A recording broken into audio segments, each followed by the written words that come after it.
Il faut que tu prophétises encore sur un grand nombre de peuples et de nations et de langues et de rois.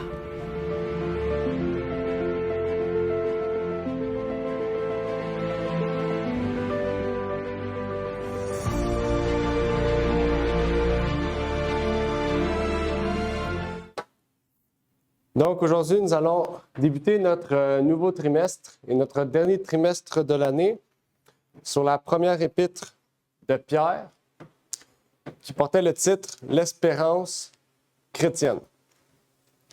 Donc aujourd'hui, nous allons entamer ce nouveau trimestre en espérant que vous avez pu la faire et que vous avez pu récupérer le nouveau trimestre et le dernier trimestre de cette année.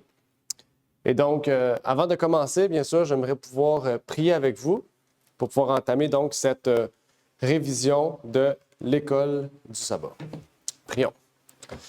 Notre Père est aux cieux, j'aimerais te remercier, Seigneur, pour l'opportunité que tu nous permets de pouvoir partager ensemble ce sujet. Que tu puisses bénir, Seigneur, ceux et celles qui sont ici présents, avec qui, Seigneur, nous aurons à partager, à réviser ce sujet et à débuter ce nouveau trimestre de l'école de sabbat sur la première épître de Pierre. Et que tu puisses bénir tous ceux et celles, Seigneur, qui viendront aussi à ton Église, Seigneur, ce matin, pour te louer et t'adorer en esprit et en vérité. C'est ma prière donc pour ces choses, au nom de ton Fils Jésus-Christ. Amen. Amen. Donc, nous allons débuter cette première épître de Pierre.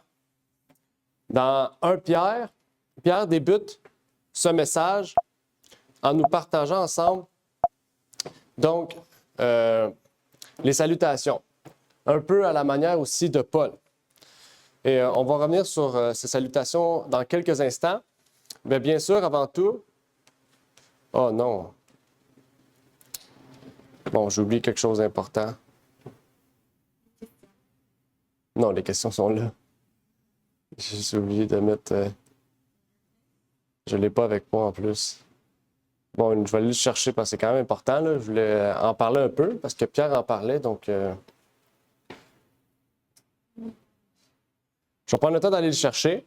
Pendant ce temps-là, on va continuer. On va commencer avec la première question et on va revenir par la suite avec l'introduction. Donc, on a vu aujourd'hui, cette semaine, la première épître de Pierre, et Pierre commençait son épître par des salutations. Et ça, c'est quelque chose d'important parce qu'on pensait peut-être que c'était que Paul qui faisait cela, mais on voit que Pierre le fait aussi. Et donc, il y a une leçon importante à comprendre de cela. C'est ce qu'on va voir aujourd'hui et ce qu'on va essayer de comprendre. Donc, la première question est: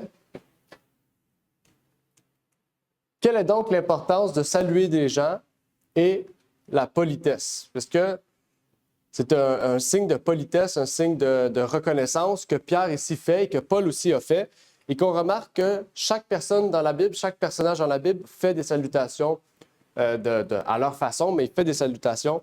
Et qu'est-ce que ça montre ici d'important en termes de salutations, en termes de politesse, et comment nous devrions aussi faire de même quand on salue des gens, quand on rencontre des gens? Donc, c'est la première question pour entamer ce nouveau trimestre.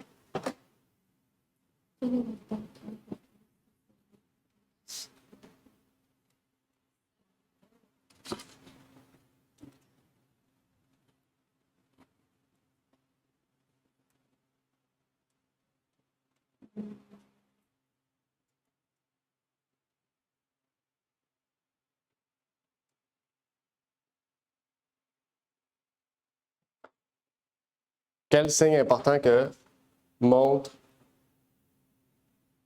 l'introduction, la salutation de Pierre?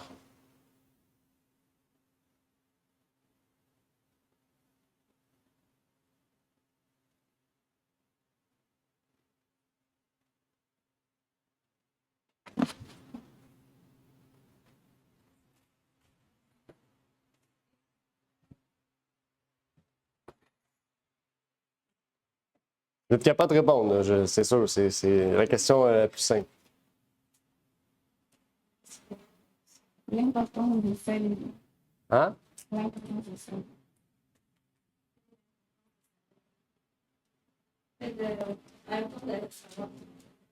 Ben, premièrement, c'est important parce que c'est une lettre que Pierre apporte. Donc, il salue les gens.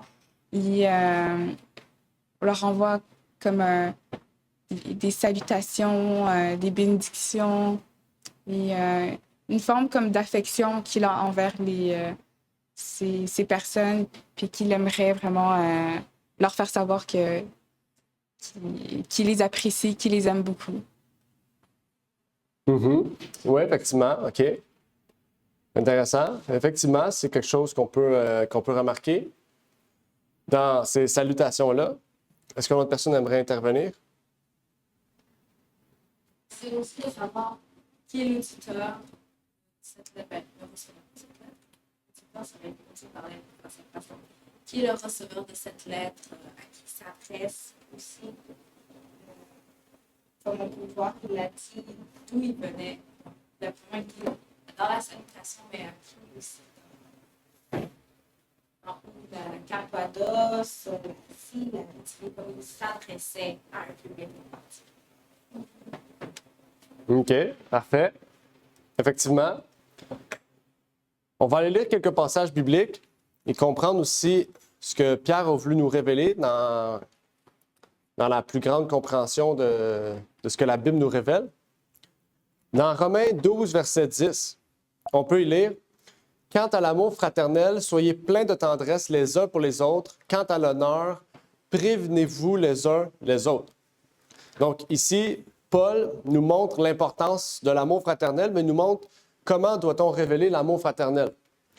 On doit révéler l'amour fraternel par un amour rempli de tendresse les uns pour les autres, mais aussi, quant à l'honneur, prévenez-vous les uns les autres.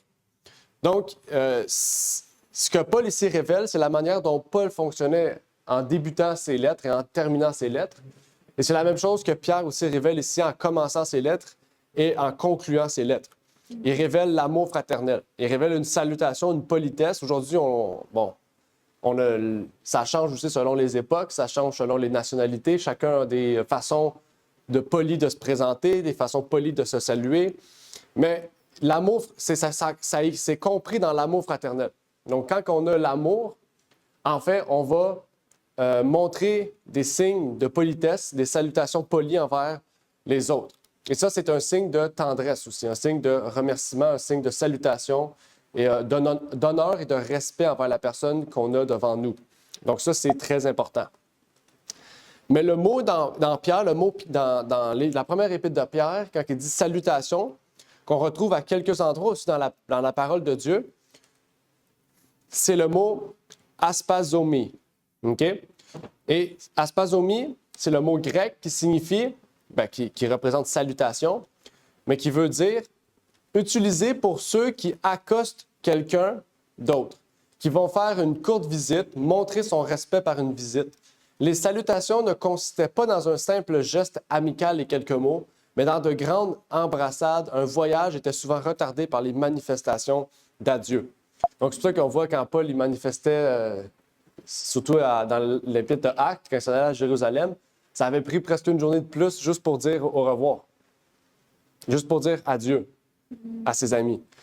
Okay? Et ça, c'est un signe de salutation. Okay? Donc, quand on voit quelqu'un qu'on fait juste saluer la main et on le salue, ça va, c'est pas un signe de salutation polie distingué. Okay? C'est ça que ça veut dire, le mot salutation. Okay? Donc, aujourd'hui, on a changé, mais ça le dit ici. Okay? Donc, utilisé pour ceux qui accostent quelqu'un d'autre, ça dit les salutations ne consistaient pas dans un simple geste amical et quelques mots, mais dans de grandes embrassades. C'est comme si on avait quitté une personne de grande importance, un honneur qu'on retrouvait en fait. Okay? Donc, il y a quelque chose d'important ici. Okay? À révéler. Ça révèle en fait si quelqu'un nous aime, dans le fond, qui nous respecte, qui nous rend honneur, qui veut nous saluer. Et si c'est quelqu'un juste qu'on voit, qu'on connaît, mais ni plus ni moins, une connaissance. Okay? Et ça, c'est très important. Mais ça, la salutation polie, ou plutôt l'amour fraternel, se développe, oui, au travers de notre foi, mais commence tout d'abord à la maison, dans notre éducation. C'est-à-dire, l'essence de la vraie politesse est la considération pour les autres. L'éducation essentielle et durable est celle qui élargit les sympathies et encourage la gentillesse universelle. La soi-disant culture qui ne rend pas un jeune déférent envers ses parents, reconnaissant de leurs qualités, indulgent envers leurs défauts et serviable envers leurs besoins, qui ne les rend pas prévenants et tendres, généreux et serviables envers les jeunes, les vieux et les malheureux, et courtois envers tous, est un échec. Donc ici, c'est important. Okay?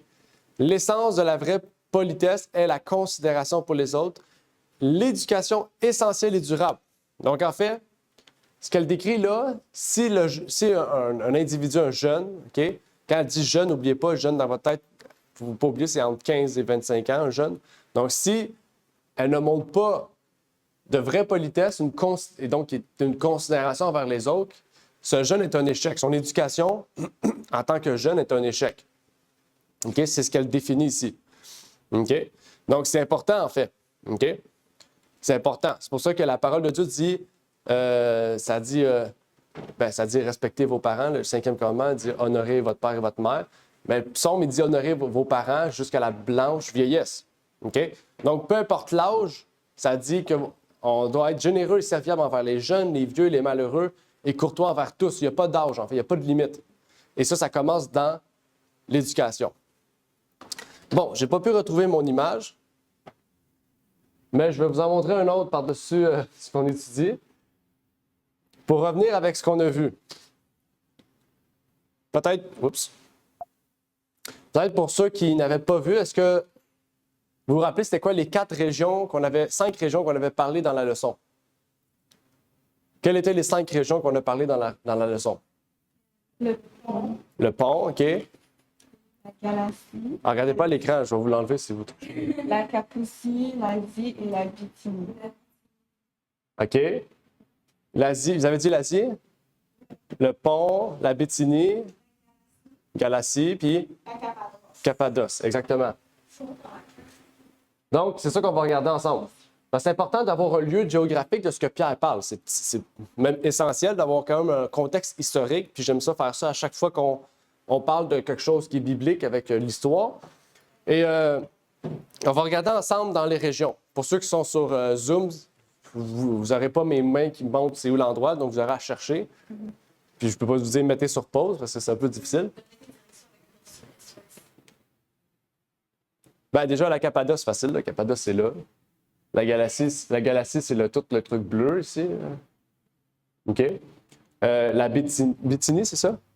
Bithynie et Pont, c'est là. L'Asie, c'est ici. Parce qu'avant, l'Asie, c'était pas ici. OK? C'était vraiment ici. OK?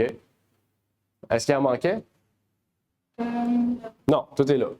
C'est à peu près ça. Mais l'image que j'avais, c'était beaucoup plus représentatif. Parce que le Bithynie puis le pont étaient là, puis il y avait la Galatie au centre. La Galatie ne faisait pas tout ça. Donc, ça a sûrement changé entre-temps. Mais ici, c'est plus au temps de Paul. Fait que c'est un peu plus tôt que Pierre. Il faut savoir que Paul est mort avant Pierre. OK? Donc, c'est beaucoup plus tôt. OK? Donc, c'est pour ça peut-être que les régions ne sont pas parfaites, mais on voit quand même beaucoup. OK? Puis on peut voir déjà qu'Éphèse est ici. On voit Antioche. OK? Parce qu'il y a 2 Antioches, hein, pour ceux qui se rappellent. Il y a Antioche ici. Antioche ici, exactement. Puis Antioche ici. OK? Fait qu'il faut faire attention. Le Tarse, où ce que Paul est né. Ici, c'est Chypre, Patmos, où ce que Jean a été mis en prison. OK? Mais en fait, l'île, c'était une prison. Là. Ici, il y a la Lycie, j'oublie comment, Lydie, Lystre, déjà Lydes, Icône. On a parlé de ça dans Actes. Ici, c'est la Perdie, je pense. La Pisidie, on en parle aussi. Ça, c'est Troie. Sinon, je pense que c'est pas mal ça. C'est pas mal ça. Vous avez une idée plus large. Bon, la Syrie, vous connaissez, c'est encore là aujourd'hui. C'est beaucoup plus large. Mais il y a beaucoup d'autres endroits, OK? Donc, il faut savoir que où est-ce que Pierre est en ce moment? C'est dans les régions païennes, des gentils, OK? Donc, dans les régions vraiment ici, où ce qu'on pourrait appeler la Turquie aujourd'hui, ou la Grèce, où ce que l'Italie est, tout ici. OK? La botte n'est pas là. La botte est juste, je ne peux pas vous le montrer, mais la botte est juste ici, elle fait ça. OK? Fait que l'Italie est là. OK? Donc, ici, on est vraiment dans les régions, où la Turquie, OK, la Grèce, les petites régions. Donc, je me fais la météo, là, il va faire ensoleillé. C'est juste pour vous montrer un peu, pour vous situer où ce que Pierre parle. OK? Donc, Pierre écrit son épître dans un endroit où il n'est pas là habituellement. Pierre, si vous lisez Actes, vous allez remarquer que Pierre se trouve toujours à Jérusalem, dans les territoires juifs. Mais il écrit son épître en dehors des territoires juifs. Donc, on voit comment Pierre a changé aussi avec le temps. OK? Parce que Pierre, il était vraiment que pour les Juifs. Mais là, on voit qu'il parle beaucoup plus pour les chrétiens. OK? Les gentils, en dehors de Jérusalem, en dehors de la Judée. Donc, c'est juste pour vous donner, mais on pourrait dire la Palestine, parce que la Judée, quand le temple de Jérusalem a été détruit, c'est devenu la Palestine un peu de temps après. OK? Donc, qui s'est rendu jusqu'ici. Mais c'est juste pour vous dire que on voit que Pierre a changé, OK? Dans son caractère aussi. Parce qu'il a été repris avant, il haïssait les gentils. OK? Mais pourtant, là, il va parler à ceux auxquels Paul a déjà passé et qui a mis en place des chrétiens, des églises. Et Pierre s'adresse encore à eux. OK? Beaucoup de temps après la venue de Paul dans ces endroits. OK? Donc, on ne sait pas exactement quand Pierre est mort. On sait qu'il est possiblement décédé un peu de temps après Paul, mais on ne sait pas exactement quand est-ce. OK? Oups. Mais ce qu'on comprend, c'est que Pierre salue de façon polie et respectueuse en honorant les personnes à qui il va écrire, en décrivant les endroits, en les saluant, en les honorant, en les respectant. Puis c'est comme ça que Paul aussi commençait ses épîtres.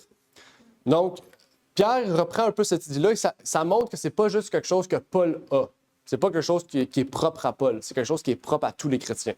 Donc, c'est quelque chose qu'on devrait développer aussi ensemble. Et ce qui est intéressant, c'est que Pierre revient avec l'idée des élus. Si vous avez fait le trimestre, il dit les élus qui sont en tel endroit. Et on a parlé de cela il y a quelques semaines, si vous vous rappelez, des élus. On avait vu que, parce qu'on disait que les élus, c'était ceux qui avaient été choisis d'avance, etc. On avait vu que c'était pas nécessairement ça, mais est-ce que vous vous rappelez comment sont décrits les élus? C'est qui sont les élus? On ne va pas revenir sur la caractéristique des élus parce qu'on l'a déjà vu, mais on va revenir sur une chose que Pierre fait,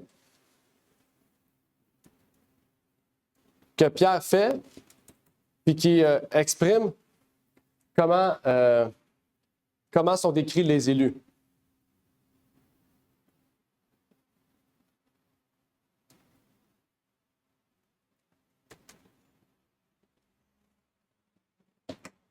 Comment sont décrits ceux qui sont élus? Je ne sais pas si je réponds vraiment précisément à la question, mais on voit qu'ils sont obéissants et qui ont accepté Jésus-Christ comme sauveur et c'est ça. OK. Sauveur, OK.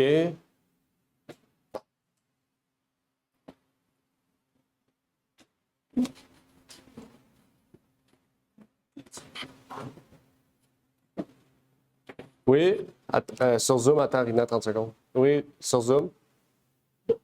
C'est des saints. OK, c'est des saints, OK. Pour Rina. C'est comme ils sont Christ eux-mêmes. Ils ont le caractère de Christ et... OK. OK, ils ont le caractère de Christ. OK, parfait. Mais qu'est-ce que la Bible nous dit? Vous avez décrit tout ce que le terme qui est écrit dans la Bible dans Pierre. Il y a un terme précis dans Pierre. C'est le même terme que Paul a employé, qui est le terme central. De ce que vous avez décrit, là, chaque personne ici présente, vous avez décrit ce que sont ces personnes-là. Il y a un mot là, qui est représenté. C'est régénéré. Non. Parce que moi, j'ai pas. Moi, c'est avec...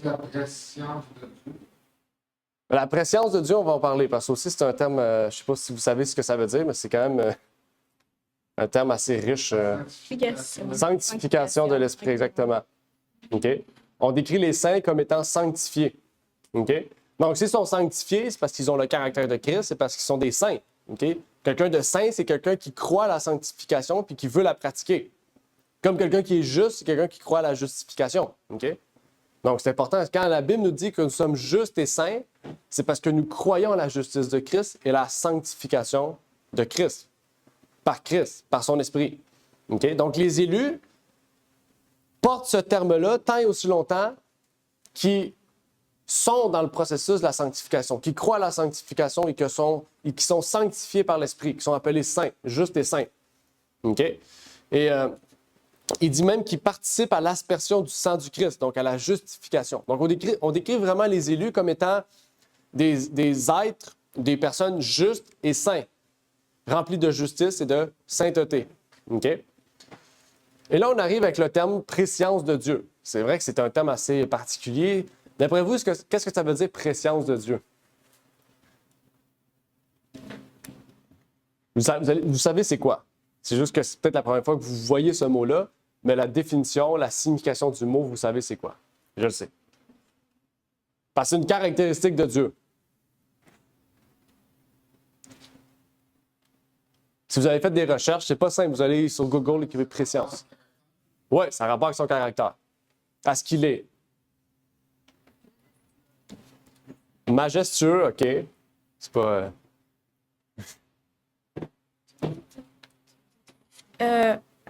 Prévoyant.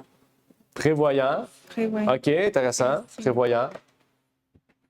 Ça, c'est écrit sûrement dans une autre version biblique. Oui, c'est bon. Ouais, c'est ça, je pensais.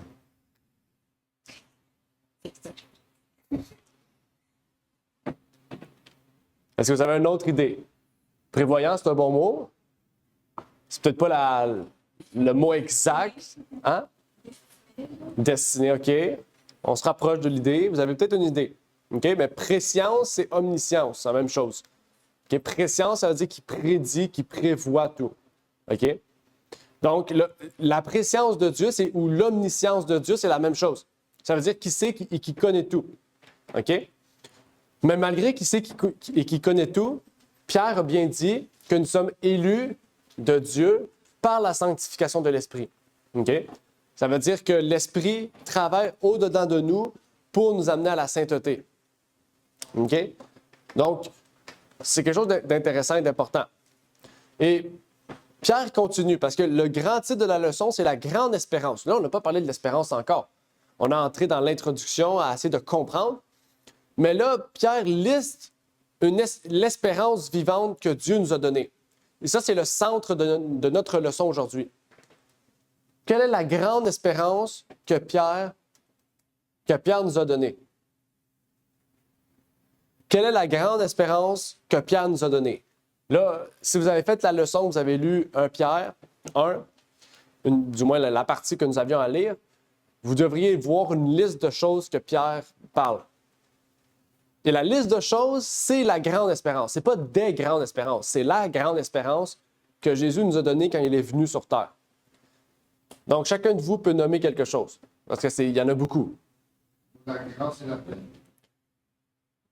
La grâce et la paix, qu'est-ce qu'il dit après? Qu'est-ce qu'il dit après la grâce et la paix?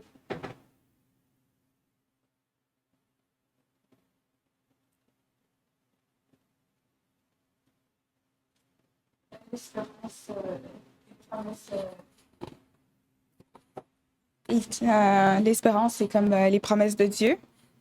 C'est fondé sur les promesses de Dieu. Oui, quelles sont-elles? Ça en fait partie, mais sinon, comme L'héritage, Oui, l'héritage, comment? l'héritage qui n'a plus se corrompre. Ne plus se corrompre. OK. Il y en a plein, là. Il y a le verset, à partir du verset 3 jusqu'au verset 5. OK. Claude a dit le salut de nos âmes, exactement. Le salut. Il parle du salut. OK. Verset 5. Pour le salut. Donc, une chose de l'espérance que Christ nous a donnée, c'est le salut. Verset 3 à 5, vous avez toutes les infos. Mis à part le salut. la seconde venue de Jésus-Christ. La venue du Christ, exactement. La seconde venue. Deuxième chose. Il en reste 1, 2, 3, 4, 5. 5. Il en reste 5 encore. Comme David il a dit, l'héritage incorruptible. Oui, ça, l'héritage incorruptible, exactement. Donc, l'incorruptibilité. L'héritage incorruptible, c'est l'incorruptibilité. Exactement. Il en reste 4. 4. Le salut, Claude, il l'a dit.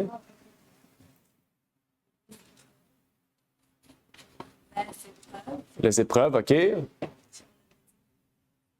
On va en parler aussi après. C'est quoi qu'on a nommé juste?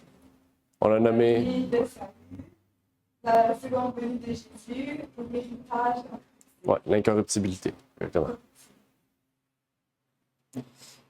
Il en reste 4. 1 Pierre 1, 3 à 5. C'est les passages, ce qu'on les nomme.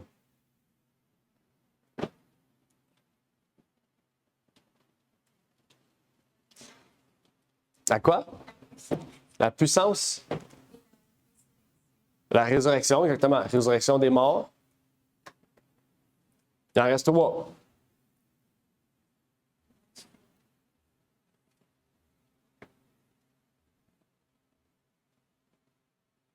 Versets 3 à 5. Je peux vous aider? Qu'est-ce qu'on va avoir à la suite de l'incorruptibilité? C'est un indice. L'autre indice, c'est qu'est-ce que le Christ... quels sont les 4 livres qu'on appelle qui représentent la vie du Christ? Puis l'autre, c'est qu'est-ce que Christ nous a promis aussi en la suite qu'on soit avec lui. La vie éternelle, exactement. Pierre en parlait, la vie éternelle. Il en reste 2. Il reste L'Évangile. l'Évangile, exactement. L'Évangile, c'est une espérance, hein? Ça fait partie de l'espérance. L'Évangile, c'est ce qui nous donne la source de la joie, la source de victoire. Il en reste 1. On a dit la vie éternelle. Mais pour avoir la vie éternelle et l'incorruptibilité et vivre avec le Christ, il nous faut quoi? Oui, la foi, c'est la base, oui. Ben, après, c'est ça. Si vous avez cru, si vous avez eu la foi, vous avez été sanctifié, vous arrivez à quoi? Qu'est-ce que vous allez recevoir? Nous à part la vie éternelle. Une nouvelle vie. Le Saint-Esprit. Non. Oui, un nouveau corps. Mais qu'est-ce qu'il nous faut pour vivre avec Christ? Qu'est-ce que Christ va nous donner après l'incorruptibilité, après la vie éternelle?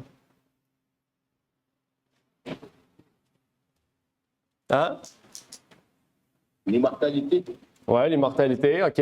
C'est ça, l'incorruptibilité. Après ça, Internet, comme on a dit. oui. Mais il nous faut d'autres choses. C'est écrit dans le texte, là. Qu'est-ce qu'il nous faut? Hein? Un corps glorieux. Ouais. La gloire, exactement. Amen. OK? La gloire. Il faut lire parce que quand on lit bien, ça dit pour une espérance vivante par la résurrection de Jésus-Christ d'entre les morts. 1. Un héritage incorruptible. 2. Sans tache. 3. Inaltérable. 4. Réservé dans les cieux pour nous. 5. Qui est dans la puissance de Dieu. 6. Gardé par la foi. 7. Pour le salut. 8. Qui est prêt à être manifesté dans les derniers jours. 9. Donc, tout ça, c'était des descriptions. OK? Mais pas parce que Pierre ne dit pas le terme que l'idée n'est pas présente. OK? Il fallait trouver ça. OK? Donc, ça, c'est toutes des choses, puis il y en a d'autres. Mais tout ce qu'on a vu entre le verset 3 et 5 ne représente pas des espérances. Ça représente des promesses, mais ça représente l'espérance du chrétien. Ça, c'est l'espérance de l'Évangile. Quand vous lisez l'Évangile de Christ, tout ce qui est écrit là, Christ nous a promis ces choses. OK? Donc, ça, c'est important. Ces choses-là c'est l'espérance que Christ nous a donnée. Ici, on peut lire quel contraste entre les justes et les injustes lors du jugement, de la résurrection et dans l'éternité. Nous pouvons ainsi voir comment Dieu, le juge de tous, considère la différence de leur caractère. Quand l'un est plongé dans l'abîme, dans le feu de la destruction éternelle, à l'autre est donnée la jouissance d'un poids de gloire immense et éternel. Il y a un contraste énorme qui existe entre le juste et l'injuste. Il y a une question donc qu'on peut se poser personnellement. Est-ce que nous voyons un contraste, ou même demander à votre femme, si vous en avez un, ou à vos parents, ou à vos amis qui sont proches, ou qui sont dans l'Église, parce que c'est difficile de demander à un païen, est-ce que tu vois un contraste entre moi et toi? Ça ne marche pas. Mais demander à quelqu'un, est-ce qu'il voit un contraste?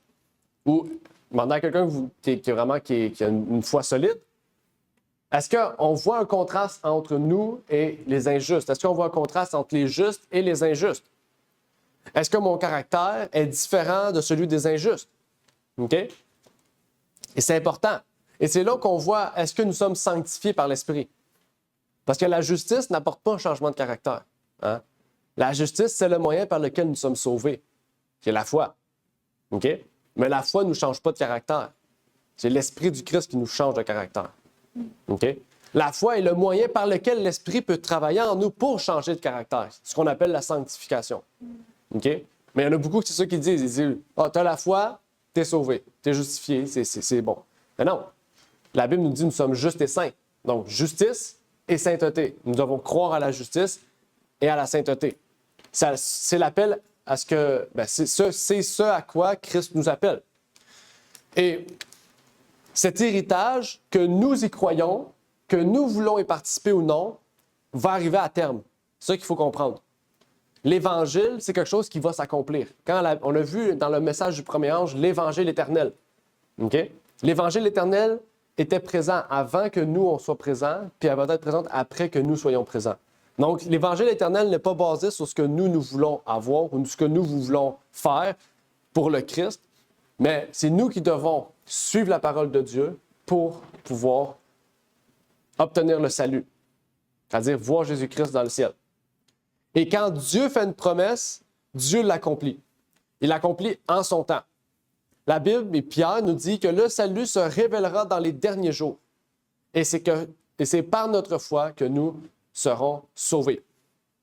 Après ça, le verset 6, Pierre, il dit « Par vos épreuves, vous allez être dans la tristesse. » Il parle de moments où ce qui va être plus difficile dans notre vie. Parce que la vie n'est pas tout rose.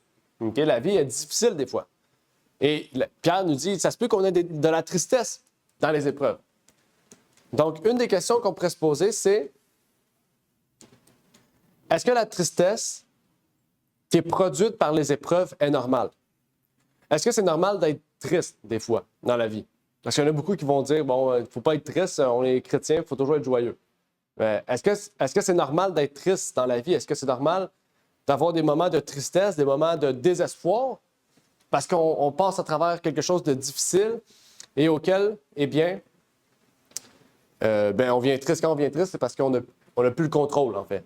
Ça nous dépasse. Et là, notre caractère va être chamboulé et va développer cette tristesse. Donc, est-ce que c'est normal?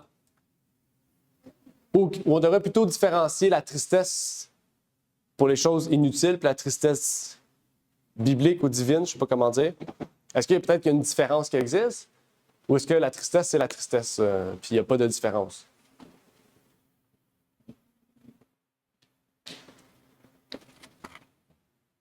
C'est la première fois que je parle de ça. Fait que ça se peut que. Même moi, j'ai fait beaucoup de recherches.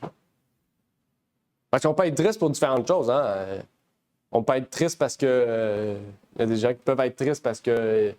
On a écouté une belle musique normale, une musique, je sais pas, mondaine, puis on pleure. Ou comme on peut être triste parce qu'on vit une époque difficile, puis que Dieu nous met des épreuves auxquelles c'est difficile de traverser, puis que là, c'est comme on veut se battre, mais on n'a plus la force. Et donc, on est triste et on se tourne vers Dieu. Donc là, il y a une différence. Donc, quel genre de tristesse? Qui peut être bonne comme qui peut être mauvaise. On peut je sais pas, pleurer parce qu'on a mangé quelque chose tellement bon, puis là, on est comme abasourdi, puis là, on pleure. T'sais. Est-ce que c'est une bonne tristesse ou c'est absurde? Là, je vous dis ça, c'est juste pour vous dire, c'est toute de la tristesse ou une façon de pleurer. OK? Qu'est-ce que la Bible nous dit? C'est déjà une bonne question. Claude dit la tristesse selon le péché. OK, intéressant. Est-ce qu'une autre personne aimerait intervenir? C'est vrai que c'est un peu difficile. Là. Ouais. Mais inquiétez-vous pas, la Bible, c'est un livre qui est rempli de choses. Donc, la Bible a des choses à nous dire aussi. Bon, on va y aller. On ne va pas niaiser parce que l'heure avance. Ça nous dit... Ça dit, car la tristesse qui est selon Dieu produit une repentance à salut et dont on ne se repent jamais, au lieu que la tristesse du monde produit la mort. Donc, il différencie une tristesse. La tristesse du monde, la tristesse de Dieu. Là, je n'ai pas été plus loin. OK? Parce que là, ça aurait pu être long. Mais je vous encourage à aller par vous-même voir. La tristesse qui, selon Dieu, produit la repentance, mais la tristesse selon le monde produit la mort. Ça veut dire quoi, ça? Qu'est-ce que ça veut dire? Parce que c'est quand même très différent, mais c'est quelque chose qui nous porte à réfléchir, OK? Qui nous amène à voir et à se poser des questions sur ce passage-là.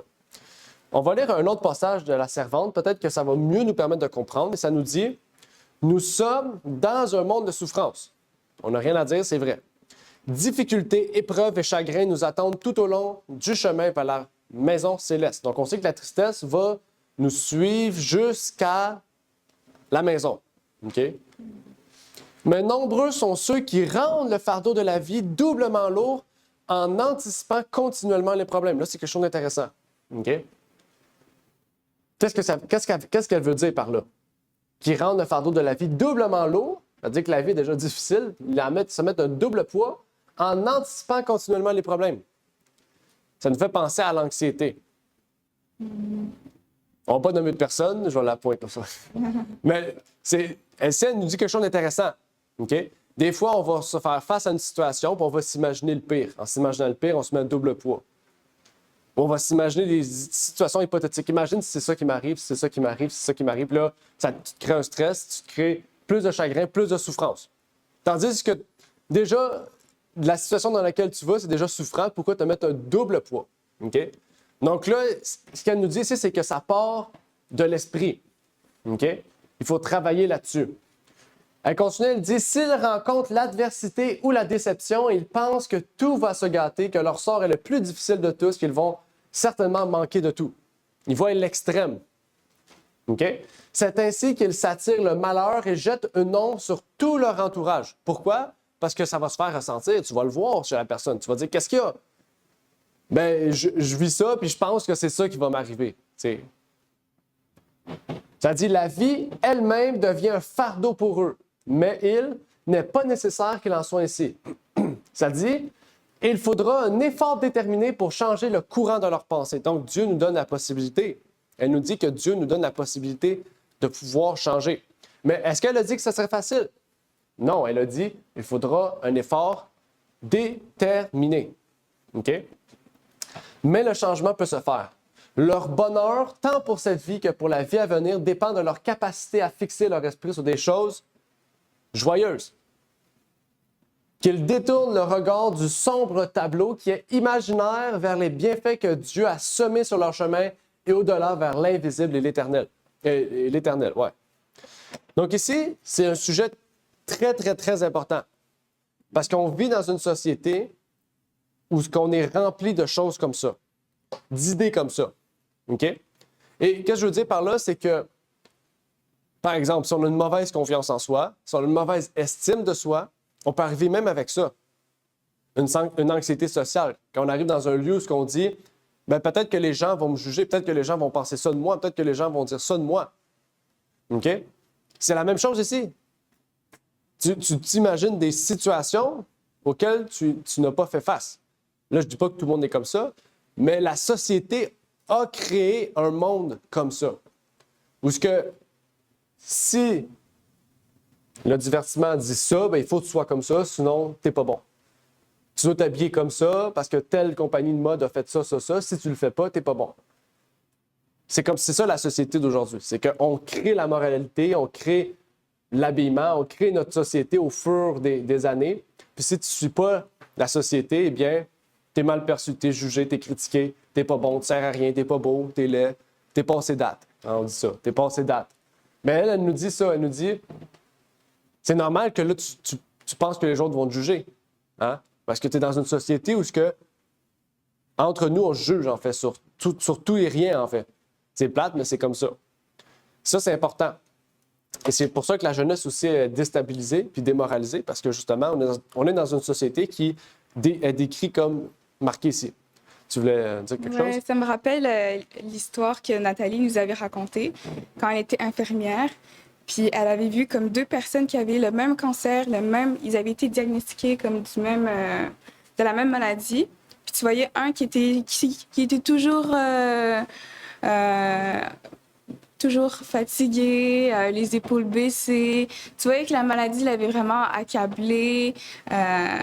Il n'était jamais souriant, toujours morose. Tandis que l'autre, il était toujours joyeux, toujours souriant. C'est comme si que quand elle rentrait, il n'avait jamais eu ou il n'a jamais été diagnostiqué à avoir une maladie. Puis elle a vécu, en fait, elle a vu que parmi les deux qui ont survécu plus longtemps, ben c'est lui qui était joyeux, qui était vraiment plus, qui avait un esprit plus enjoué. Donc c'est de là aussi comme pour nous que nos sentiments nous détruisent des fois. Faut toujours regarder vraiment qu'est-ce que Dieu met de positif dans notre vie et non pas je pourrais dire, s'accapler sur notre sort, dire c'est triste, puis toujours être dans le négatif, mais toujours remercier, voir le bon côté des choses et voir qu'est-ce que Dieu nous a permis de faire et nous a permis d'avoir. Oui, exactement. Comme elle dit, c'est quelque chose qui peut être changé, mais qui sera pas difficile. Elle dit qu'il faut un effort déterminé. Okay? Il faut une détermination. Okay? Donc, c'est pour ça que dans la journée jeunesse, ou du moins le séminaire, je ne sais pas comment ça va être, là, ça sera demain avec l'Église qu'on va valider ça. Mais on va en discuter, puis possiblement, je vais ajouter quelque chose sur ça, parce que je pense que les jeunes aujourd'hui, vraiment, en ont besoin. OK? Mais du moins, c'est ça. Je ne sais pas si c'est plus clair là, sur la tristesse, sur les épreuves et tout. Ça a-tu pu aider un peu? Oui. Déjà, on va aller plus loin. Qu'est-ce que c'est une épreuve? Parce que la tristesse, c'est relié aux épreuves. L'épreuve est reliée à la tristesse. Donc, qu'est-ce que c'est une épreuve? Qu'est-ce qu'on peut définir comme une épreuve? L'épreuve, c'est pour façonner notre foi, pour que notre foi soit plus résistante et plus... qu'elle soit, je pourrais dire... comme qu'on ait une foi parfaite. OK. Intéressant. Authentique. On va aller lire le livre. Ben, on va aller dans Jacques. Allez, Oui. l'épreuve fait partie de la sanctification. Oui. Quand on est chrétien, l'épreuve vient de Dieu, elle fait partie de la sanctification. On parle. OK. Oui. Donc, l'épreuve fait partie de la sanctification du chrétien, oui, effectivement. Comme Aravna a dit, c'est pour rendre la foi parfaite. Si on rend la foi parfaite, il faut chaque jour vivre notre vie de chrétien et être sanctifié. Et Jacques nous disait, Jacques 1, versets 2 à 4, « Frères, regardez comme le sujet d'une parfaite joie les diverses tentations qui vous arrivent, sachant que l'épreuve de votre foi produit la patience, mais que la patience ait une efficacité parfaite afin que vous soyez parfaits et accomplis, ne manquant de rien. » Là, c'est fort. Ça dit quoi? Regardez comme le sujet d'une parfaite joie. Qu'est-ce qu'on a lu tantôt de la messagère? Elle a dit de fixer les yeux sur les choses joyeuses. OK? Donc, si tu vois parce qu'une tentation, une épreuve, c'est pas la même chose. Une tentation, c'est ce qui vient de Satan. Une épreuve, c'est ce qui peut venir de Satan, mais que Dieu a permis. OK? Dieu ne permettra jamais que vous ayez une tentation. Une tentation, c'est quelque chose auquel vous allez commettre un péché. Bien, une épreuve, vous n'allez pas commettre un péché. Ouais, une tentation, ouais, c'est ça, une séduction. C'est la même chose. OK? Donc, pas parce que tu es tenté que tu as péché. C'est quand tu tombes dans la tentation que tu as péché. OK? Donc, par exemple, si tu as tendance à aller boire, bien, Satan va faire en sorte que dans ton esprit, il va te mettre dans toutes les situations possibles ou toutes les choses, les idées possibles pour que tu ailles boire. C'est un exemple. Mais tant que tu ne vas pas boire, tu n'as pas commis de péché. Tu es juste tenté. Mais une épreuve, c'est quelque chose qui se passe dans la vie, qui t'apporte des difficultés, qui t'apporte une foi plus forte, à mieux comprendre ta mission, à mieux comprendre peut-être qu'est-ce que je dois comprendre derrière ça. Chaque épreuve a quelque chose à comprendre derrière, une leçon à comprendre. Donc, les épreuves sont très importantes, mais il faut les prendre avec joie. Même les tentations, avec joie. OK? Parce que c'est un moyen de renforcer notre foi. C'est un moyen d'être sanctifié. Puis ça dit, mais que la patience ait une efficacité parfaite. Donc, il faut être patient dans les épreuves et les tentations parce que c'est difficile.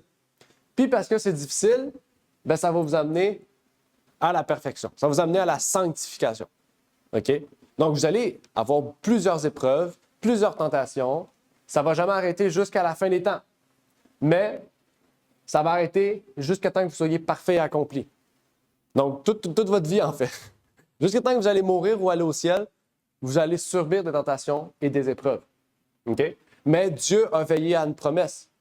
Nous allons manquer de rien.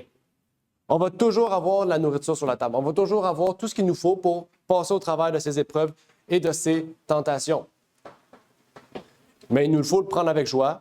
Il nous faut avancer, persévérer. Il nous faut travailler à notre foi. Oui, tu avais une main levée? Ah, c'est juste pour comme une intervention, comme pour dire que en fait, les épreuves viennent de Dieu, alors que les tentations, c'est de l'ennemi. C'est ça? Oui, exact. Ouais. Exactement. Exactement. Qu'est-ce qui se passe? Ça ne marche plus? On va lire un passage, Christian Services, c'est le service chrétien, un livre que j'encourage à lire. Ça dit « Dieu nous teste et nous éprouve par les événements courants de la vie. » Exactement. Hein? Les événements courants de la vie. Ce sont les petites choses qui révèlent les secrets du cœur. Et c'est par cela que vous pouvez comprendre comment changer les choses, peut-être qui vous sont au plus profond de votre cœur. Ce sont les petites attentions, les nombreux petits incidents et les simples courtoisies de la vie qui constituent la somme du bonheur de la vie. Et c'est la négligence des paroles aimables, encourageantes, affectueuses et des petites courtoisies de la vie. Courtoisie, on a parlé dans nos salutations, amour fraternel, c'est la courtoisie, être courtois, qui contribue à composer la somme de la misère de la vie. On découvrira finalement que le renoncement à soi-même pour le bien et le bonheur de ceux qui nous entourent constitue une grande part du bilan de la vie au ciel. Ça dit du bilan de la vie au ciel. C'est quoi un bilan? Un bilan, pour ceux peut-être qui font la comptabilité, quand tu dis que tu fais ton bilan de l'année, c'est tout ce que tu as fait au cours de l'année, les dépenses et les revenus. Quand tu fais un bilan de ta vie, c'est la même chose. Tout ce qui est arrivé au cours de la vie. OK? Dieu note tout. Positif ou négatif, Dieu note tout. Hein? Rappelez-vous ce que Ecclésiaste nous disait. Ecclésiaste 8, il nous disait qu'il y a un jugement qui se fait au ciel. Que ce soit bon ou mauvais, Dieu note toutes choses. Proverbe 8, le dernier verset. Okay? Ecclésiaste 8. C'est noté. Okay? Dieu note toutes choses. Il y a un jugement au ciel. Dieu note toutes choses dans des livres. Okay?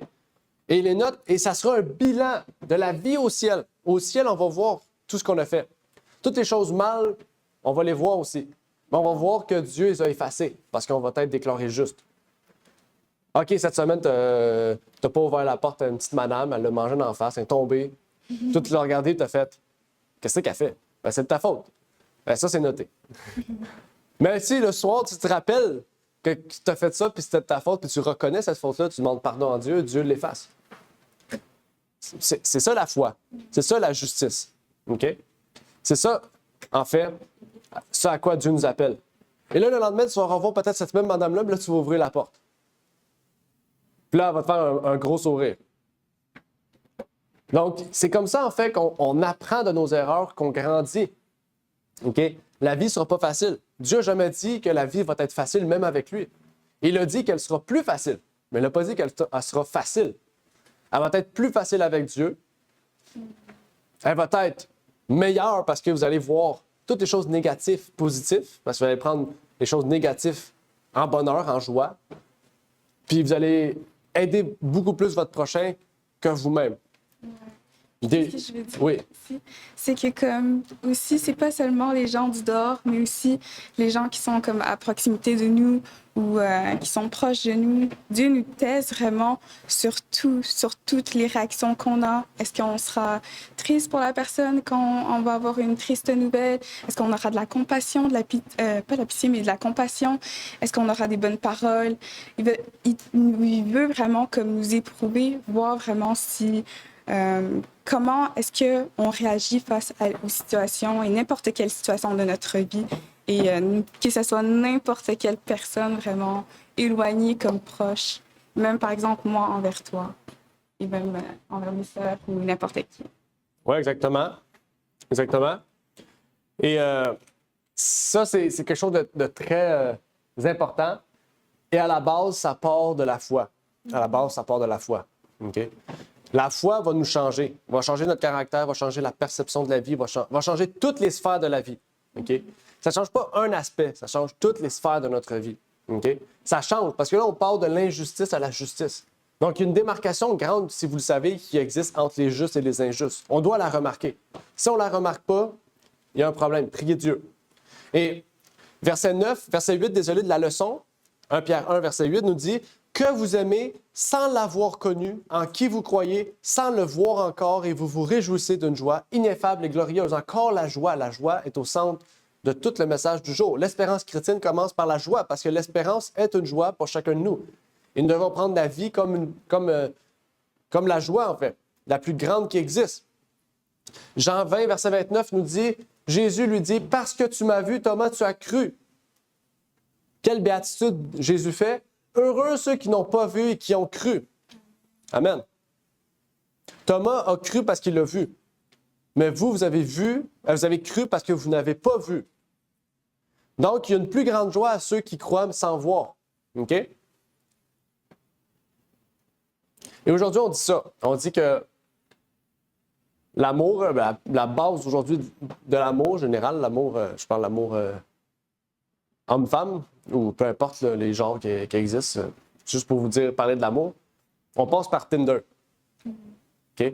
On voit une photo de la personne, une description, l'âge, le lieu, puis là, on dit « Ah, elle va me plaire. » Puis là, on valide, on tourne à droite au lieu de gauche.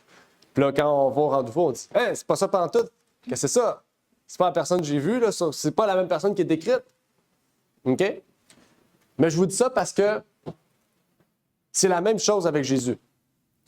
C'est pas la même chose dans le sens qu'il y a une tromperie qui s'est faite au niveau de l'amour, mais vous lisez la description de Jésus, le caractère de Jésus dans la parole de Dieu.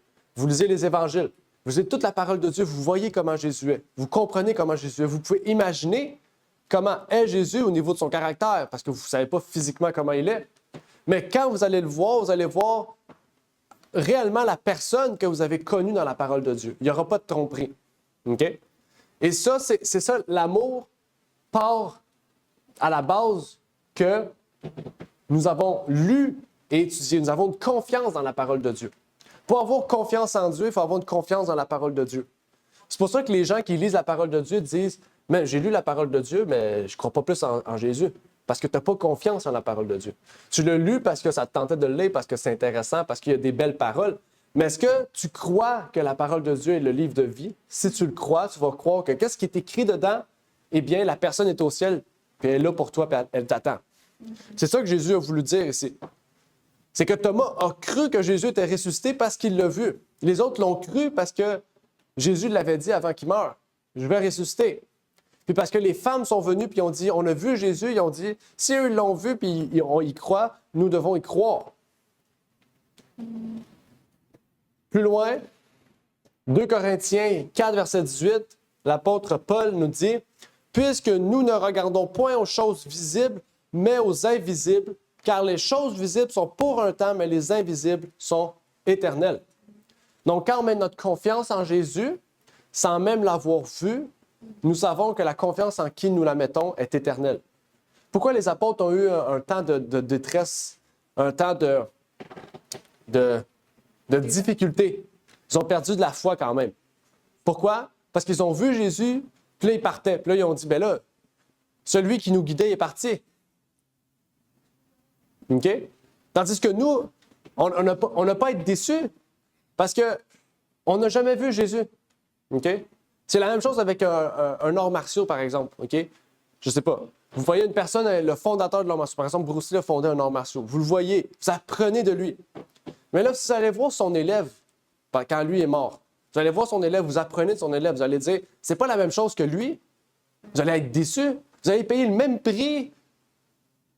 Vous allez payer le même prix, par exemple, 100 $ par mois. Vous payez 100 $ pour le fondateur, 100 $ pour l'élève, puis vous dites, c'est pas la même qualité, c'est moins bon, c'est moins beau, c'est moins glorieux, c'est plus attrayant, c'est plate, vous allez perdre de la vigueur en ça. Mais les apôtres ont fait la même chose. Il y avait il y avait la personne qui a mis le plan de la rédemption en marche devant eux. Il était guidé par lui. Puis là, il partait. Qu'est-ce qu'il faisait? Mais là, on vient de perdre notre maître. On vient de perdre celui qui est le Fils de Dieu. Tandis que nous, on ne l'a jamais vu. On ne l'a jamais connu dans le sens physiquement, personnellement. Mais par la parole de Dieu, nous avons mis notre foi en quelque chose d'invisible et donc d'éternel, plutôt que visible et temporaire. Dieu nous dit la même chose. Les choses visibles, OK, sont temporelles, mais les choses invisibles sont éternelles. Et il nous encourage à mettre notre confiance dans les choses invisibles plutôt que visibles. OK? Donc, c'est pour ça qu'en fait que vous étudiez la parole de Dieu, c'est important, vous la lisez.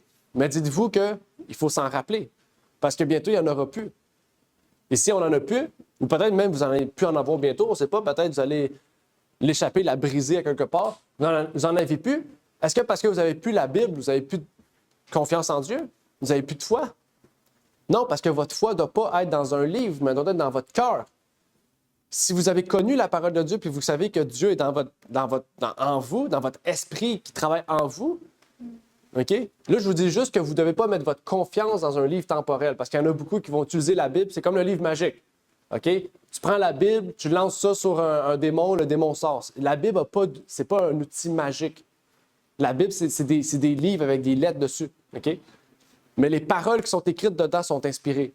OK? Les mots. Et les mots n'ont pas besoin d'un papier pour donner la force. Ils ont besoin juste d'être dites. OK? Et ça, c'est important. Quand on dit quelque chose, c'est invisible. Mais quand on écrit quelque chose, c'est visible. Et c'est ça l'espérance que Dieu nous donne. C'est une espérance invisible. C'est une espérance éternelle, une espérance qu'on ne peut pas voir. Et malgré cette espérance qu'on ne peut pas voir, eh bien, Dieu nous dit, ayez confiance, parce que je suis juste. OK? Jésus dit, je suis l'alpha et l'oméga, le commencement et la fin. OK? Je suis juste en tout temps. OK?